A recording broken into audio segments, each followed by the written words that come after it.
সমী, তোর তো বিয়ের বয়স হয়নি।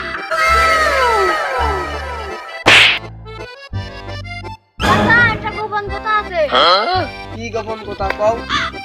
শুনলাম নাকি রহিমের মেয়ে বের হয়ে গেছে। এখন কি হয়েছে? আমি তো কিছুই জানি না। রাতে আমি যখন বাড়িতে বেরোই, চারিদিকে শুধু গন্ডগোল আওয়াজ। আমি যা দেখি সবাই কান্নাকাটা করে কষ্ট, রহিমের মেয়ে নাকি বের হয়ে গেছে। রহিমের মেয়েকে তো আমি ভালো মনে করতাম, ওইরকম কাজ করবে আগে তো বুঝতাম না।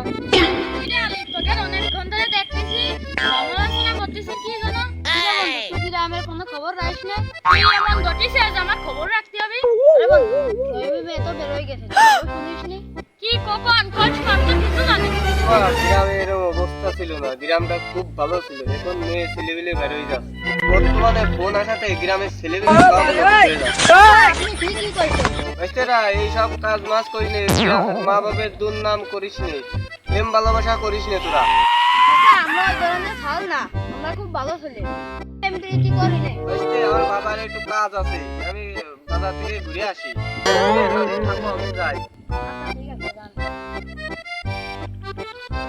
আরে বন্ধু, তোর স্কুলের সে মালের কি খবর?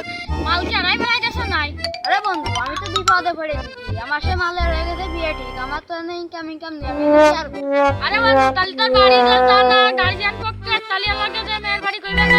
দাদা তুমি কোড়া, আমার তো বয়া 30,000 করতে। বয়াই দেখ, একটা রিস্ক নিয়েই দেখ, যদি বিয়ে হয় তাহলে তোরই তো ভালো। বন্ধু, তুই অনেক ভালো বলতেছিস যে আমি রে কয়ে দিয়ে আমার দাদা রাজি হয় নাই। তাহলে দোস্ত যা আছে কই গিয়ে দেখ কি করে। আচ্ছা বন্ধু, আমি আমি বিয়ে আরবো। ওই রবি বিয়ে রে ভয় দিল, তার 1 সাল হয়ে গেল, আমার অন্য বিয়ে দিলেন, আমার কবে বিয়ে দিবা? আরে সমী, তোর তো বিয়ের বয়স হয়নি। দাদা, ওই গরিবের সারা রবি বিয়ে গেল, কত সাদা দিল, কত অনুষ্ঠান করলে, আমার কবে বিয়ে দিত? পরিমিশাল রহিমিশাল বিয়ে দিতে পারে, তারা বড় লোক মানুষ। আরে তুই তো একটা গরিবই সওয়াল, তুই বিয়ে করবি কে? আমাকে চালে নেই শোন, এই আমরা পাইলে ভাই, তুই বিয়ে করবি কে? আমি তোর দ্বারা যে বললাম